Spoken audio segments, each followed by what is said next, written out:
Olá, graça e paz da parte de Deus, nosso Pai, e da parte de nosso Senhor e Salvador Jesus Cristo, seja com você.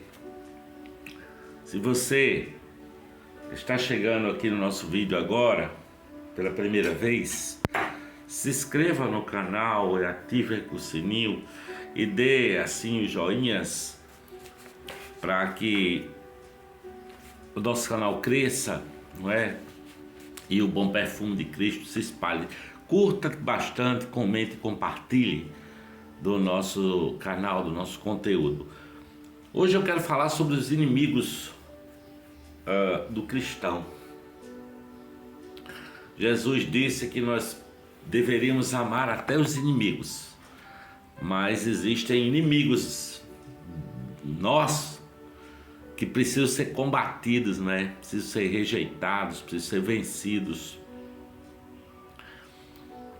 Porque vamos meditar aqui no texto que eu vou ler, que está aqui na Epístola de Paulo aos Efésios, capítulo 6, versículo 10.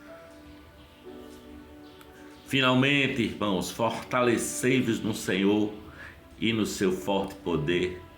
Vistam-se da armadura, de toda a armadura de Deus, para poder ficar firmes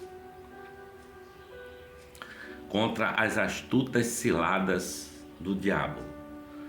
Veja, Paulo está dizendo aqui que há uma vestimenta, uma armadura para vencer as ciladas do diabo, não é? Porque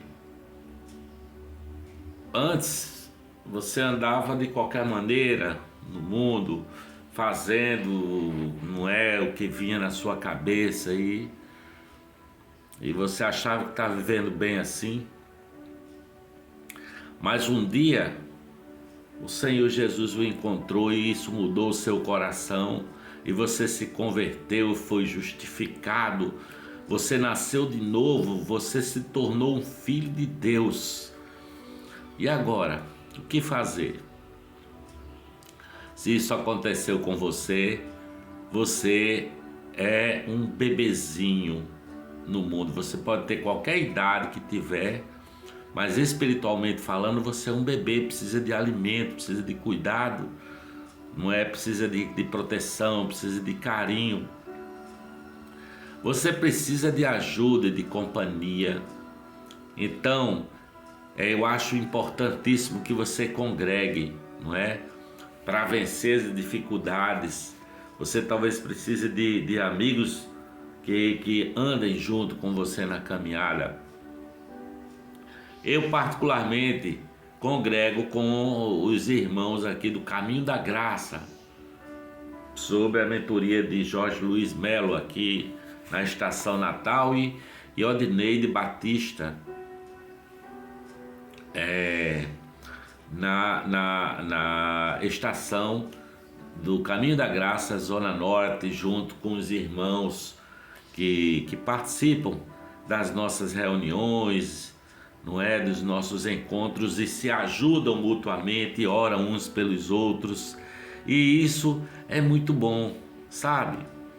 Para que a gente consiga vencer as nossas dificuldades na vida. Existem alguns inimigos que eu vou citar aqui, pelo menos 3. E o primeiro dele é o poderoso diabo. Ele se opõe a Deus, não é? Mas ele foi derrotado na cruz por Jesus Cristo de Nazaré. A Bíblia diz que ele é homicida, a Bíblia diz que ele é mentiroso e o pai da mentira. A Bíblia diz que ele é uma influência maligna, não é? Um acusador dos nossos irmãos. E ele irá tentá-lo de toda maneira, não é? Por exemplo, se você começar a se sentir orgulhoso, agora que eu sou crente, e tal, sou melhor do que os outros, começar a se tornar orgulhoso, ele está lhe tentando e você está caindo na cilada. Mas ele poderá também colocar ódio no seu coração, aí você começa a odiar qualquer outra pessoa que que não seja da sua congregação ou que não seja da sua religião, você passa a odiar o diferente, não é? O que não tem a mesma orientação sexual que você, e você começa a alimentar um ódio no seu coração, ou quem sabe você começa a ter inveja por alguma circunstância de outras pessoas. Você passa a andar na vida com desgosto, não é? E a maldade começa a habitar o seu coração, ou então você começa a mentir por coisinhas pequenas, uma coisa aqui, outra coisa ali. Você vai se tornando um mentiroso, um filho do pai da mentira. Por isso a palavra de Deus diz que nós precisamos vigiar contra o príncipe deste mundo, né? O príncipe das potestades do mal. E como é que nós podemos vencê-lo? Como é que eu vou vencer essa entidade espiritual tão poderosa? Vamos ler aqui a primeira epístola de Paulo aos Coríntios, capítulo 10, versículo 13, diz assim: não vos sobreveio tentação senão humana, mas Deus é fiel, né? E conforme a tentação chega, Ele lhe dará o escape e vos proverá livramento, de modo que possais suportar, porque o diabo foi vencido na cruz do Calvário. Glória a Deus, glória a Deus. O sangue de Jesus Cristo nos purifica de todo mal, de todo pecado, não é? Veja o que diz o versículo de Judas, capítulo 1, versículo 9. Diz que quando o arcanjo Miguel disputava o corpo de Moisés com o diabo, não é? Não se atreveu a proferir juízo contra o diabo, não é? Mas disse: o Senhor te repreenda. Talvez seja essa a nossa atitude em relação às forças espirituais da maldade. Tiago capítulo 4, versículo 7 diz assim: sujeitai-vos, pois, a Deus, resisti ao diabo, e ele fugirá de vós. Ele fugirá de vós. Como dizem, como o diabo foge da cruz, né? Ele fugirá de vós. O segundo inimigo é o mundo, é o sistema do mundo, não é? Esses maus objetivos que o mundo apresenta para a vida. Isso está nas novelas, isso aparece, não é, como sugestão primeira da vida de qualquer um. Eu preciso vencer, eu preciso conquistar, eu preciso ganhar, eu preciso ser poderoso. E esses são maus objetivos, não é? Mas Cristo em nós, Jesus Cristo deveria ser o objetivo, e assim você vencerá, se assim você viver com essa absoluta convicção. Aqui em Provérbios, capítulo 27, versículo 7, diz assim: a alma farta, a alma cheia, pisa todo favo de mel, mas a alma faminta, todo doce será amargo. Aliás, todo amargo será doce, não é? Uma alma faminta, todo amargo, será doce, porque ele tem fome, ele tem sede. E as preocupações desta vida sufocam a semente, não é? A semente do Espírito Santo no coração. Como disse o Senhor Jesus: não vos preocupeis com o dia de amanhã, pois o dia de amanhã cuidará de si mesmo. Primeira carta de João, capítulo 2, versículo 15, diz assim: não ameis o mundo, nem as coisas que no mundo há. Tá certo? Porque 1 João capítulo 2, 17 diz assim: o mundo e a concupiscência dele passam, mas aquele que, porém, que faz a vontade de Deus permanece eternamente, permanece para todo sempre, sabe? Portanto, se você tem dúvidas sobre o que fazer, você está na dúvida se você toma uma decisão ou fazer tal coisa, o que você pode pensar se aquilo é certo ou errado. Pense, pergunte assim, o que será que Jesus Cristo acharia disso? Não é? Lembre-se, você é sal da terra e luz do mundo. E tudo que não provém de fé, segundo a palavra, é pecado. O terceiro inimigo a ser combatido é a carne, que é essa tendência maligna que reside em você, não é? Como tem um livro de, eu acho que é Brennan Manning, não me lembro, é o impostor que habita em mim. Há um impostor em cada um de nós, há um traidor que vive em mim, não é?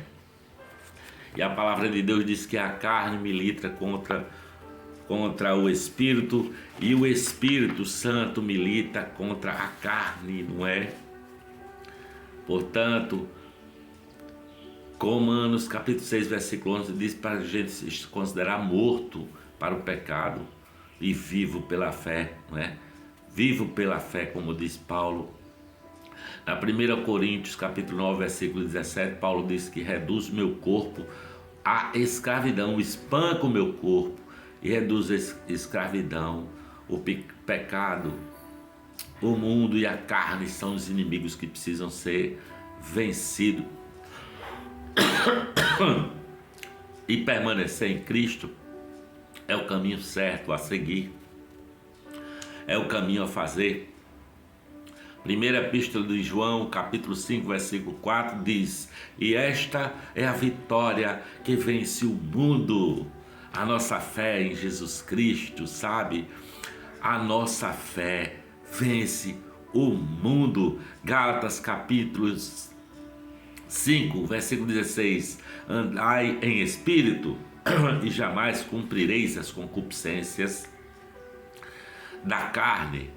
Romanos capítulo 8, versículo 13: se pelo Espírito mortificares as coisas da carne, pelo Espírito Santo mortificareis as coisas da carne, sabe? E Jesus Cristo de Nazaré disse: eu nunca vos deixarei, mas enviarei para vós o Consolador, o Espírito Santo.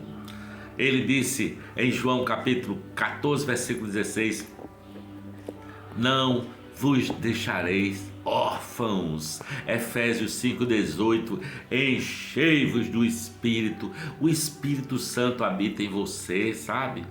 Você é o templo, é o santuário do Espírito Santo. Aceite isso pela fé. Você não precisa sentir nada diferente nem especial, mas você precisa produzir e sentir em você a produção do fruto do Espírito, que é amor, que é alegria, que é paz, bondade, benignidade, que é fé, que é mansidão e que é domínio próprio, sabe?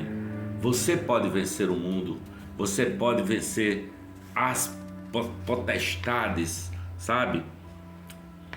Você pode vencer qualquer coisa, porque você tem em si o fruto do Espírito Santo. E Jesus diz em Jesus diz assim, olha: todo aquele que o Pai me dá virá a mim, e aquele que vem a mim, de maneira nenhuma o lançarei fora. Então é preciso andar produzindo esse fruto do amor e da alegria, não é? A alegria do Senhor é a nossa força.